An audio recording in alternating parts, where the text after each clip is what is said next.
భారత రక్షణ రంగంలో కీలక ముందడుగు పడింది. భీకరమైన F-35 యుద్ధ విమానాలను మన దేశానికి విక్రయించేందుకు అమెరికా అంగీకరించింది.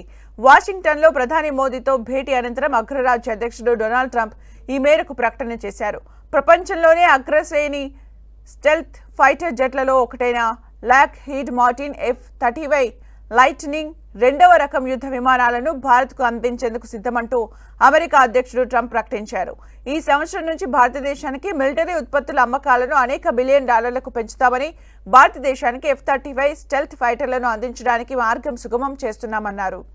అత్యాధునిక సాంకేతికతతో అభివృద్ధి చేసిన ఈ ఫైటర్ జెట్ ను ఎంతో సన్నిహిత దేశాలకు కూడా అగ్రరాజ్యం ఇవ్వాలనుకోవడం లేదు.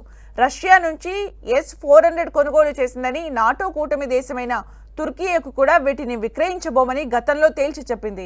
అలాంటిది S-400 వాడుతున్న భారత్కు F-35 యుద్ధ విమానాలను ఆఫర్ చేయడం సంచలనంగా మారింది.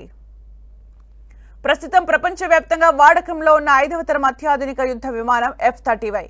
రాడార్లు, ప్రత్యర్థి ఎయిర్ డిఫెన్స్ వ్యవస్థల కళ్లుగప్పి శత్రు స్థావరాల్ని ధ్వంసం చేయడం దీని ప్రత్యేకత. ఇందులో అత్యాధునిక ఎలక్ట్రానిక్ వార్ఫేర్, నిఘా, పర్యవేక్షణ సామర్థ్యాలున్నాయి. దీనిలో 3 వేరియంట్లు అందుబాటులోకి వచ్చాయి. ఈ విమానం అభివృద్ధికి $2 ట్రిలియన్ పైగా వెచ్చించారు.